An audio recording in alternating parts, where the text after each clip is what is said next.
ఆంధ్రప్రదేశ్లో ప్రభుత్వ ఉద్యోగాల కోసం ఎదురుచూస్తున్నారా? అయితే ఇది మీకు చాలా ముఖ్యమైన అప్డేట్.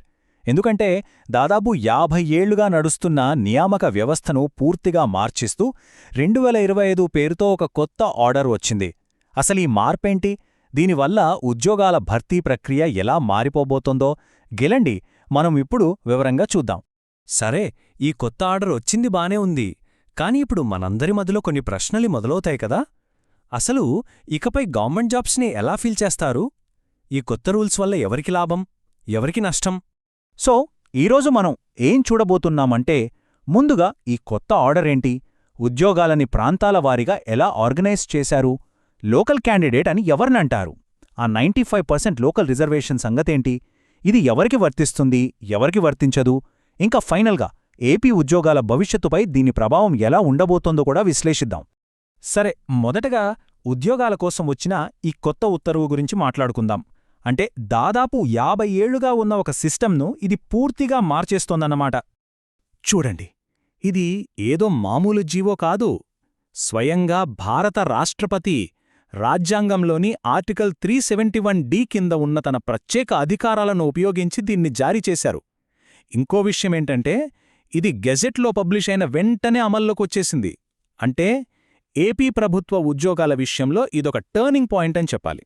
సరే, మరి కొత్త ఆర్డర్లో అసలు మ్యాటర్ ఏంటి? అదేంటంటే ఉద్యోగాలను ప్రాంతాల వారీగా ఆర్గనైజ్ చేయడం. దీన్నే లోకల్ కేడర్లు అని పిలుస్తున్నారు. అసలు ఈ లోకల్ క్యాడర్ అంటే ఏంటి? చాలా సింపుల్ అండి.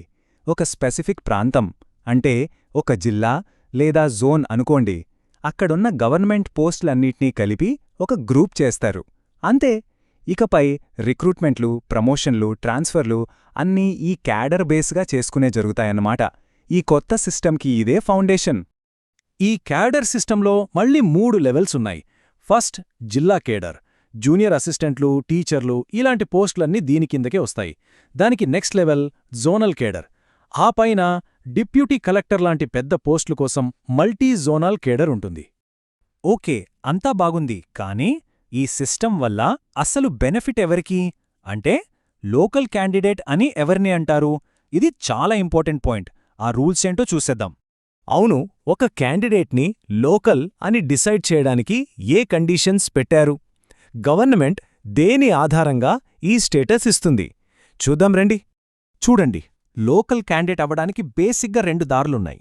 మొదటిది స్టడీ బేస్డ్. అంటే మీరు అప్లై చేస్తున్న ఉద్యోగానికి ముందు వరుసగా 4 సంవత్సరాలు అదే లోకల్ ఏరియాలో చదివి ఉండాలి.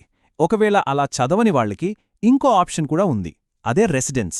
ఎగ్జామ్కి ముందు కనీసం 4 సంవత్సరాలు అక్కడే నివసించినట్టు ప్రూఫ్ చూపిస్తే సరిపోతుంది. సరే, ఇప్పుడు ఈ 2025 ఆర్డర్లోనే బిగ్గెస్ట్ చేంజ్, మోస్ట్ ఇంపార్టెంట్ పాయింట్కి వస్తున్నాం. అదే 95% లోకల్ రిజర్వేషన్. అక్షరాల 95%. అవును, మీరు విన్నది నిజమే. ఇక నుంచి జరిగే డైరెక్ట్ రిక్రూట్మెంట్లలో 95% పోస్టులు లోకల్ క్యాండిడేట్స్కే కేటాయిస్తారు. అంటే సింపుల్గా చెప్పాలంటే ప్రతి 100 ఉద్యోగాల్లో 95 ఉద్యోగాలు ఆ ప్రాంతం వాళ్లకే వెళ్తాయన్నమాట. ఇది చాలా పెద్ద విషయం. ఈ 95% రూల్ అనేది అన్ని లెవెల్స్లో, అంటే జిల్లా, జోనల్, మల్టీజోనల్ అన్ని క్యాడర్లకి అప్లై అవుతుంది. ఒక ఎగ్జాంపుల్ తీసుకుంటే, ఒక జిల్లాలో టీచర్ పోస్టులు పడ్డాయనుకోండి. వాటిలో 95% ఆ జిల్లాకు చెందిన లోకల్ క్యాండిడేట్స్కే ఇవ్వాలి. సేమ్ రూల్ జోనల్, మల్టీజోనల్ పోస్టులకు కూడా వర్తిస్తుంది. సరే, మరి ఈ రూల్స్ అన్నీ గవర్నమెంట్ జాబ్స్కే వర్తిస్తాయా, లేక కొన్నింటికి ఎగ్జంప్షన్ ఏమైనా ఉందా? ఈ క్లారిటీ చాలా ముఖ్యం. ఇక్కడ మనం గమనించాల్సిన విషయమేంటంటే, ఈ కొత్త రూల్స్ జిల్లా, జోనల్, మల్టీజోనల్ లెవెల్స్లో ఉన్న దాదాపు అన్ని పోస్టులకు వర్తిస్తాయి. ముఖ్యంగా ఏపీ స్కూల్ ఎడ్యుకేషన్లోని టీచర్ పోస్టులన్నిటికీ ఇది అప్లై అవుతుంది. అయితే కొన్ని మినహాయింపులు కూడా ఉన్నాయి. State secretariat, heads of department ఆఫీసులు, కొన్ని స్పెషల్ ఆఫీసులు, ఇలాంటి స్టేట్ లెవెల్ ఆఫీసులకు మాత్రం ఈ ఆర్డర్ వర్తించదు. సరే, ఇంతవరకు చూసాం కదా. సో ఫైనల్గా ఏపీ ఉద్యోగాల భవిష్యత్తు ఎలా ఉండబోతోంది? కొన్ని కీ పాయింట్స్ చూద్దాం. ఓకే, సో ఈ మొత్తం డిస్కషన్లో మనం గుర్తుంచుకోవాల్సిన కొన్ని మెయిన్ పాయింట్స్ ఏంటంటే, ఫస్ట్, ఇకపై గవర్నమెంట్ జాబ్స్ అన్నీ లొకేషన్ బేస్డ్ క్యాడర్లుగా ఉంటాయి. అంటే జిల్లా, జోన్, మల్టీజోన్ అన్నమాట. సెకండ్, ఈ క్యాడర్లలోని 95% పోస్టులు డైరెక్ట్ రిక్రూట్మెంట్లో లోకల్స్కే రిజర్వ్డ్.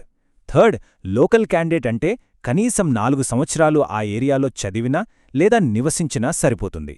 ఫోర్త్, ఈ రూల్స్ టీచర్ పోస్టులతో సహా చాలా వాటికి వర్తిస్తాయి, కానీ సెక్రటేరియట్ లాంటి స్టేట్ లెవెల్ ఆఫీసులకు మాత్రం వర్తించవు. సో ఫైనల్గా ఒక ప్రశ్న, ఈ 95% లోకల్ రిజర్వేషన్ ఇది నిజంగా ప్రభుత్వ సేవలను ప్రజలకు మరింత దగ్గర చేసి మరింత సమర్థవంతంగా మారుస్తుందా, లేకపోతే ఇది ఒక రకంగా ఐసోలేషన్కు దారితీస్తుందా? అంటే ప్రతిభావంతులు ఒక ప్రాంతం నుంచి మరో ప్రాంతానికి వెళ్లే అవకాశాలను తగ్గిస్తుందా? దీని గురించి ఆలోచించాల్సిన అవసరముంది.